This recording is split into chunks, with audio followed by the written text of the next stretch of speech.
Hi, everybody. This is Silvio Canto in Dallas, Texas on Sunday, February the 23rd. And with us tonight is our good friend, Allan Wall. Allan, blogger and critic and political observer of not just the situation in Mexico, but also here on the border as well. So, Allan, welcome. It's always a great honor to have you. Thanks. It's always great to be on your show. It's hard to believe we're nearing the end of February. Isn't that amazing? Isn't that amazing? I mean, what is that's 1/6 of the year is already Yeah, 2 out right. of 12. Yeah, so it's pretty soon, Allan, we're going to be talking about the next presidential primary Yes, because these things happen so fast, and by the right. summer of 27, there will be primary or there'll be debates on TV. So it's going to be it's amazing, how fast the political cycle seems to get shorter and shorter, every year. I remember reading the other day a note that when Richard Nixon ran for president in 1968, he announced his candidacy in February of 1968. The Wow. primary in New Hampshire was not until the middle of March. So Really? just think Yeah. about that. I mean, think of how short that Yes. campaign was. It was basically 8 or 9 months of from beginning to end. And today it's almost a year and a half. I mean, it's just unbelievably long now. And I think it's almost too long, really, I think, for most people. Yeah. Anyway, so let's talk. How's your website going? I think you're doing a wonderful job. I mean, it looks great every time I check it out or read something from it. Oh, well, thank you. I have over a year with it now, and I'm, gradually building it up, getting more Yeah, readers, good. learning how to operate a website. So I feel like I'm making slow but sure progress. Well, it looks great. I mean, it looks great, and I think the product is very good too. So I congratulate you. I guess I get. I must be. What do they call us? The people who get notifications or subscriber, Yes. whatever I am, because I get them. I get your post all the time, and I really enjoy them. And congratulate you for all the information that you've been providing us. Oh, well, thank you. All right. Well, let's talk a little bit about. I want to talk about the border because I know you write a great deal about the border as well. It is amazing what President Trump has done on the border in roughly 30 days. Yeah, 30 days plus 35 days, I guess, since he became president. The border has been shut down completely. There is no chaos on the border anymore. People are not crossing. So, exactly how they're doing it, I don't know. But when President Biden used to tell us that he needed something from Congress to do it, I mean, Trump is doing it on his own, Right. and I guess with executive orders. But it is remarkable, Allan, how he has completely shut down the border. And to me, that was a necessary step. If you want to not only send a serious message to people, but just to help the border patrol people. I mean, you had to close the border. Exactly. And really, if you do that, then you can deal with the other problems. You can sort out all the other Right. issues. But if you still have people coming in, you'll never sort it out. There was a border patrol official who's been working down on the border for 30 years. And I heard him say the other day that he hasn't seen it this slow or this quiet in all the time he's been with the border patrol, and we're talking 30 years. Oh, So wow. they've shut it down. How they've done it is remarkable. I guess they've simply said we're not, we're gonna make it difficult for people to cross. I don't know, how have they, what techniques are they using? I mean, because it's just been very, very effective, Allan. Yeah, I think it just shows you where there's a will, there's a way. If the government wants to, they can do it. If they don't, also, if there's a strong message being sent, with Trump's rhetoric and his other policies, that a lot of people realize, well, we can't get in. Right. And that's a good thing too. It's reminiscent of what people used to say. I remember back in the 70s and 60s, and people in Mexico used to talk about how difficult it was to cross over. And in fact, there was even a word that they would use when they were talking about the border patrol. They would call it the migra. Migra Yeah. was Right. supposed to be the immigration police. Yeah. And how, people would talk about la migra, la migra. Yeah. They were the people checking the. Right. But I think we lost control of it, and a lot more crossings were tolerated. But now I think we've gone to the other side. And not only am I happy to hear that, but I think it's also safer from a national security standpoint, Alan.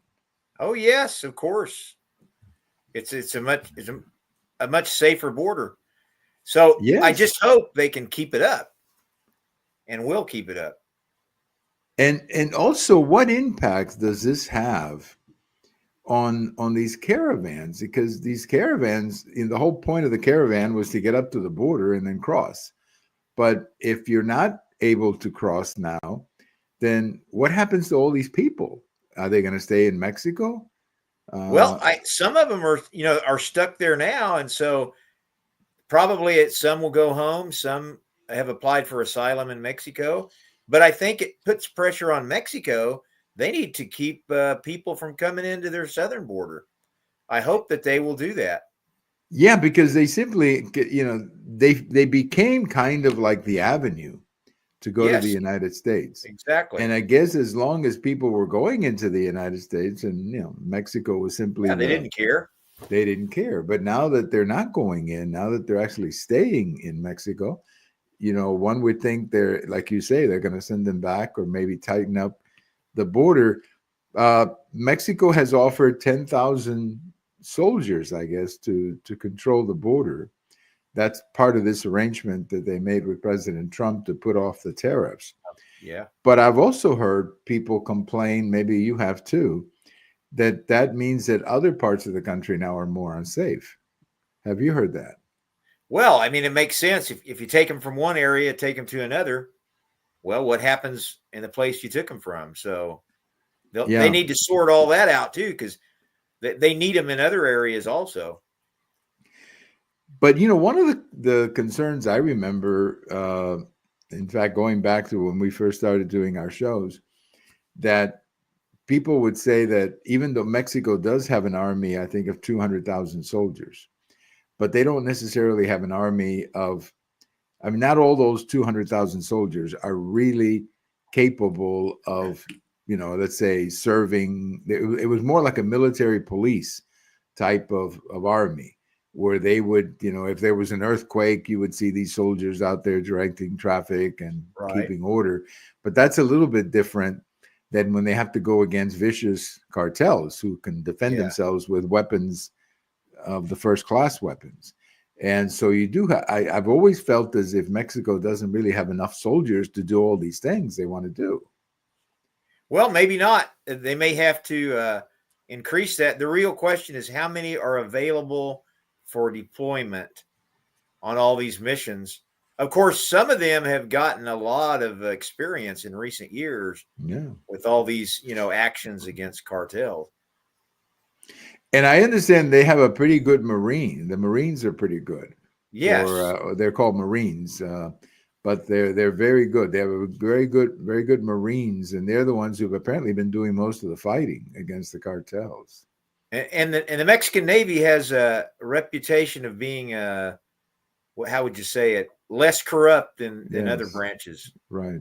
They have a which leads me to another point. Now that you mentioned the Army, one of the things that President Sheinbaum and President Trump talked about when they had that conversation was stopping guns from coming into Mexico. This is, of course, something we've heard before, that Mexico complains that guns are going south. But I've always felt, it is true that guns come from the United States. But there's a couple of other things going on, and that is that Mexico doesn't protect its border enough so that they come in easily, that they're not stopping the entry. And the other two, and I heard this the other day, that there's a lot of guns that are stolen from Army barracks. Have you heard that? Yeah, yeah, and deserters take them with them, and so Yeah. that's another source of weaponry. I'm willing to work with them on that, but they Me gotta, too. they gotta help us too. If you have a secure border, that affects all these issues, You would think including that if the border was secured on both sides, that the weapons wouldn't come in, yeah, or at least not in the numbers that they not come in the in. numbers. Yeah, Yeah. Anyway, so talking about Mexico, Alan, this is something that I've never seen before, and that is all these stories.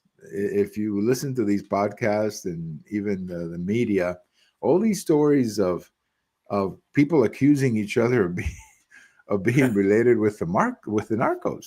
I've never seen that before. And I don't know whether it's politics or whether it's truth. I really don't know.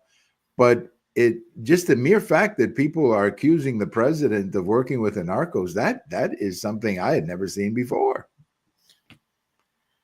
well, there were people that accused AMLO of the same thing, specifically the Sinaloa cartel. They even accused the Morena party of having links with them, not with the other ones, which if you had links with one cartel, what you could do is say, hey, we're fighting the drug cartels, and you just attack the other cartels. So, that's a very serious accusation. And Well, yeah. No, go ahead. I mean, it's good to be transparent and try to find out these things. And at least maybe it's good that people are making these accusations to try to clear the air here. Right. Well, there's a senator, a lady who's a senator, who keeps giving these speeches in the Mexican Senate, uh, basically telling the United States, hey, they're here and they're in the government. I mean, pretty strong accusations this lady makes, and she speaks in the Senate. But now the latest is that there's this fellow named Mayo who is Yeah. up here. He's is he the one who was arrested? Who was arrested in that plane? I think. Yeah. Yeah. So Yeah. there's two factions in the Sinaloa cartel, and he was running one of them. So his faction is fighting the sons of El Chapo. Hmm. That's Well, he that's the big apparently, battle in Sinaloa. yeah, he was fooled into going into a plane, Yeah. right? Yeah. And then now he's under arrest up here, Right. and he wants to get repatriated to Mexico. He Yeah. wants the Mexican government to ask the United States to let him come back, or to let him come back and face arrest in Mexico, or I guess prosecution in Mexico. Uh, and he's threatening, and there was a big story in the paper. He's threatening that if the Mexican government doesn't call for him or push for him to come back, that he's going to talk, and that the whole system is going to collapse. Now, those are his words, not mine. Right. Right. That may be a lot of hyperbole. I don't know, but still, I never heard anything like that before, Alan. I mean, that's pretty strong stuff that you're hearing down there. I mean, it's almost like everybody down there is accusing everybody of being a narco or a narco contact or whatever, Alan. Right. Right. Well, we know there's collusion going on. The question is, how high does it go? Who all's involved? We know that there's officials in cahoots with the narcos. Just a question of how much and with which cartels. So there's a lot to sort out there. But could it be just politics also? Like Oh, I'm sure accusations. that's you mean like the accusations? Yeah, the accusations could just be politically motivated. I mean, not necessarily because, um, I mean, the way they're presenting it is that even President Claudia Sheinbaum, is involved with the cartels. Now, her involvement is sort of because of Lopez Obrador. In other words, because she's Right. they call her a puppet of Lopez Obrador. And I mean, I've heard things like Lopez Obrador is hiding. Nobody sees him because he's afraid of being arrested. I mean, all kinds of crazy stuff going on down there that I had never seen before. I mean, politics in Mexico was always in this respect fairly controlled. Not anymore. I mean, everybody's got a newspaper, everybody's got a podcast, and everybody's accusing everybody else of everything under the sun, Ellen. I mean, it's just crazy.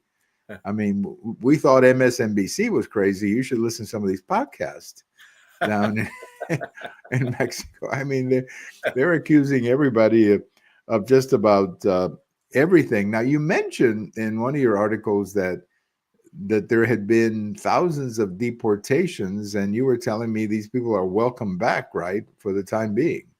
Yes. In fact, the Mexican government has set up these camps on the border, with a lot of tents and places to stay for the people. When they come over, they can stay there a while before they, decide what to do next, decide where to go. And if several thousands of the deportees are non-Mexicans, so some of them they're trying to repatriate also. They really don't want all of them to stay in Mexico, but they are. It seems to me that President Sheinbaum is trying to make a very public show of cooperating with Trump, partly because of the tariff threat. And she's taken in these deportees. She's taken in the non-Mexican deportees. They're trying, they have these big high-profile cartel busts. So it's like saying, hey, look, Trump, look what we're doing here. At the same time, she talks about the sovereignty and all of that. Right. But you know what Trump's going to do. Trump's in 30 days, he's going to go, well, I really appreciate what you've done, but it's not enough. And he's going to probably get tougher with them. He could. The only thing that concerns me about getting too tough with Mexico is the kinds of economic chaos that it could create in Mexico. I was listening to a businessman, a fellow named Salinas, Richard Salinas or Ricardo Salinas. I don't know if he's really, you've heard of him. The media guy, yeah. I guess so, yeah. He's a pretty powerful guy, businessman. Right. And he speaks excellent English, by the way. He was on an interview the other day, and he said that the tariffs would devastate manufacturing in Mexico because so much of the manufacturing is related to the United States or exports to the United States. Right. It would really hit the country very hard, could very easily push the country into negative GDP growth, potentially a bad recession. So, I mean, that's something, we have to wonder, I guess, how tough do you want to be? Because do you want to have all that instability to the south? I mean, so, it seems like it's a tough call no matter what you say. I mean, I appreciate that Trump wants to clean up the border. I appreciate that. But do we really want to push Mexico to the point where they fall into a massive recession and potentially a devaluation? I mean, we've been there before, and it never ends well, Alan. Oh, no, we don't want that. That's bad for us, too. Really, we don't want that.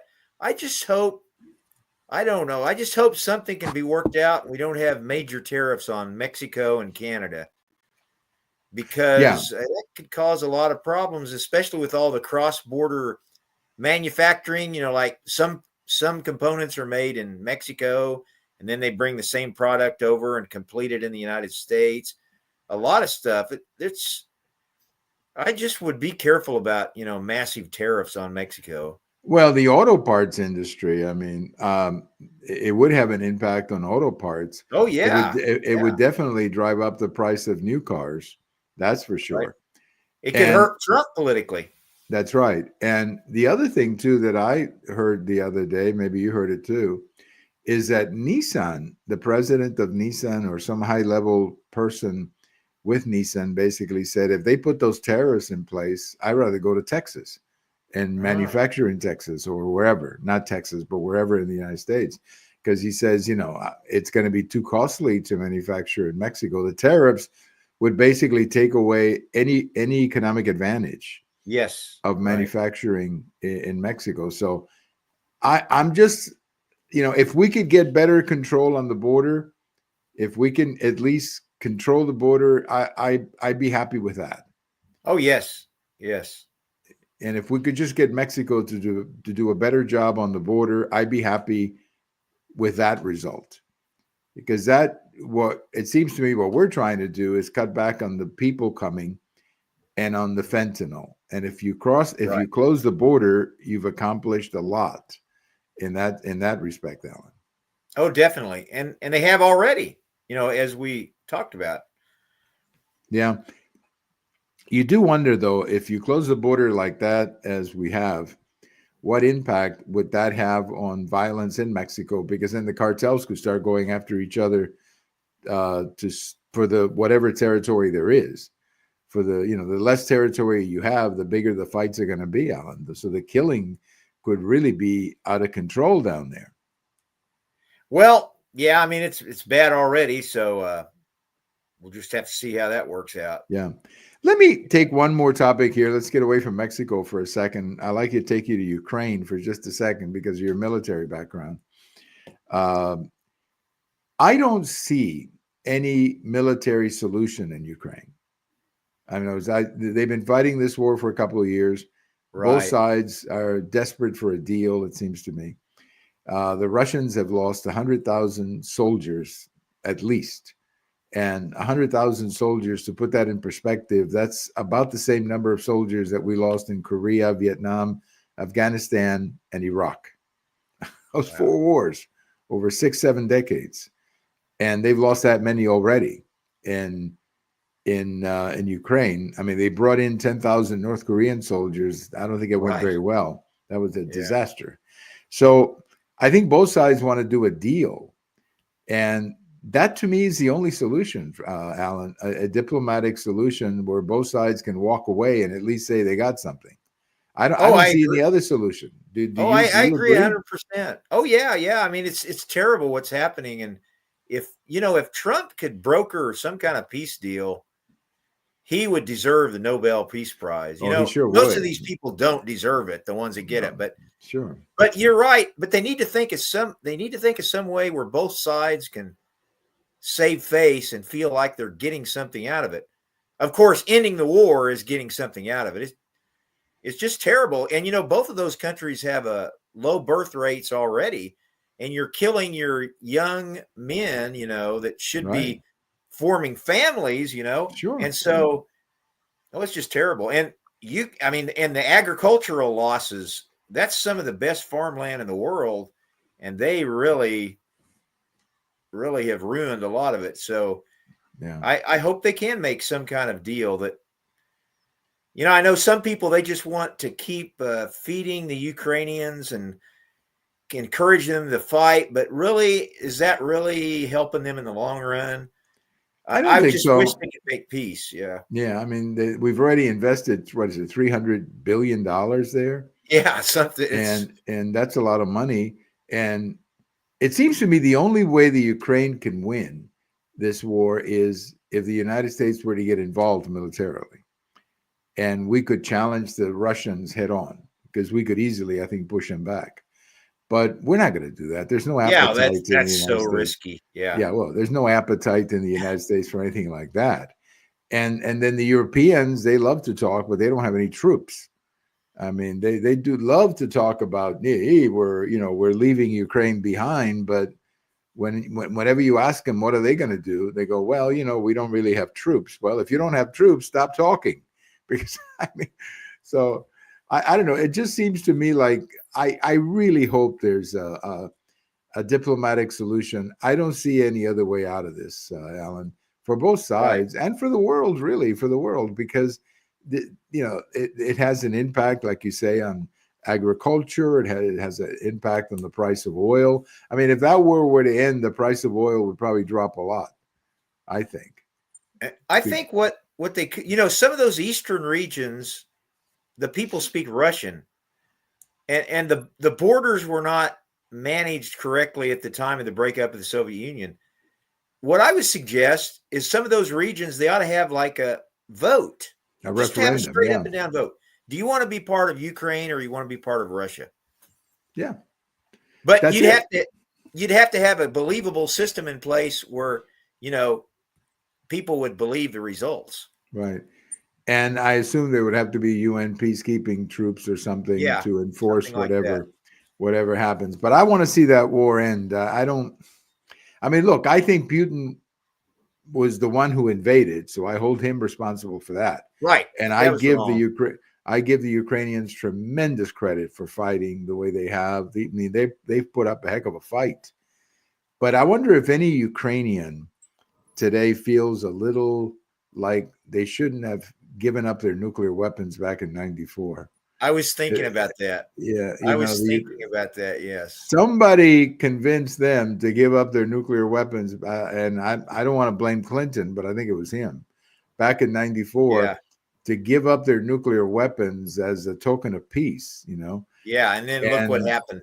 look what Anyway, happened, and that would be a totally different arrangement if Ukraine had yes. nuclear weapons, and apparently they had lots of them, and they were forced to give them up. So that I Right. wonder how many Ukrainians think about that and what came out. So anyway, I just wanted to pick your brain on Ukraine Oh, because of your military background, and I know you're well you versed in know, all these things. coincidentally, when I was over there in Iraq 20 years ago, there were Ukrainian troops helping us. And I met a Ukrainian soldier. We didn't speak each other's languages, but he went in his vehicle and he got a bottle of vodka and showed it to me. I don't know if he wanted to sell it to me or give it to me, or I wonder whatever happened to that guy. That was 20 years ago, but they were Yeah. over there helping us. Well, maybe he's teaching somewhere in Ukraine. Yeah, maybe. I hope he's okay. Yeah, I hope so too. And what's interesting that observation you just made is that Ukraine wasn't even part of NATO. Right. Has never been Right. part of NATO. So that was a free decision by the Ukraine government to help out. Yeah. Because Right. well, Iraq was not a NATO operation like Afghanistan. But Yes. nevertheless, I mean, there were countries that sent troops, not just Ukraine, but I think the Polish also sent troops. A bunch of countries. Polish, the Italians. Yes. Of course, the British were there, the Danish. The Spanish were there, if you remember, that they had a big controversy about that. There were Spanish troops there too. Right. And I think Spanish, right? Yeah, I think the British Salvadorans were there. That's right. And I think the British were actually in the southern side, weren't they? By that, the harbor there in the south, that they basically ran that section of the war down there. But that's hard to believe, Alan, that was 20 years ago. Oh yeah, I can't believe it. It was 20 years ago. I know. It doesn't seem that long. Yeah, it just seems incredible to me that 20 years ago we were having that argument. Yeah. About Iraq and it just, it's just incredible to me how fast time has traveled. And I think, actually, just to make one last point, I think the U.S. did a heck of a good job in Iraq. And I believe the big mistake was when we pulled out the troops in 2011 and created this big vacuum that ISIS filled. And then Obama had to send troops back, if you remember. Yeah, they went back in. Right? They had to go back in because, they took them out way too early. I mean, they should have left them in there as some kind of a peacekeeping mission. Well, but anyway, yeah. At least the government that we set up is still in existence. It's pretty amazing. I mean, they're not a perfect democracy by any means, but at least we know they don't have WMDs. I mean, right. It's interesting because the other night there was a young man the other night that I was talking to, and he's Kurdish. And he was raised in that region. Now this fellow is like 23 years old, so he doesn't remember any of this. But he, I didn't ask him, but Saddam Hussein did use some pretty rough chemical gas on the Kurds. Yeah. And he killed thousands of them. So I mean, I don't know. Everybody kept telling me he didn't have WMDs, but he kept using them. So I don't know. I just I think it was the right decision to pull him out. I really do. In retrospect, I still support that decision to kick out Saddam Hussein. But it seems like centuries ago that it happened. It does, yeah. I mean, it seems like Ancient a topic. History. Yeah, it does. Seems like it's like the Korean War. It seems like something like that that far back. Well, Alan, anything about Mexico you wanted to add that we forgot? Well, I don't know. I just hope that we can keep the border secure. I think, and if Mexico would keep their own border secure, I think it would be good for them. And I hope that's we can. The deal. That's really the deal. I mean, if you really come down to it, that's the deal. We'll close our border, you close yours, and 90% of the problems would be fixed, including the weapons going down. Yes. Yeah, no question about it. Well, Alan, thank you so much for your time, as always. It was always great to chat with you. Have a great week. I hope it doesn't get too, I hope your temperatures up there don't do what they do here, which is they fluctuate like crazy. Well, they do sometimes, yes. You know what they say in Texas? If you're not happy with the weather, wait 20 minutes. That's literally what they say. That's what somebody Right. said to me when I moved to Texas 40 years ago. Somebody actually said that. You don't like the Yeah. weather, wait 20 minutes. And I said, what does that mean? He says, you'll find out. So, all right, Allan, thank you so much as always. And have a great week. And we'll do it again. Thank you. All right. Thank you very much. Bye. All right. Our good friend, Allan Wall, blogger, contributor, talks about Mexico, talks about the border. Just always enjoy having conversations with him. His website, if you subscribe to it, we have a link to it on the show information.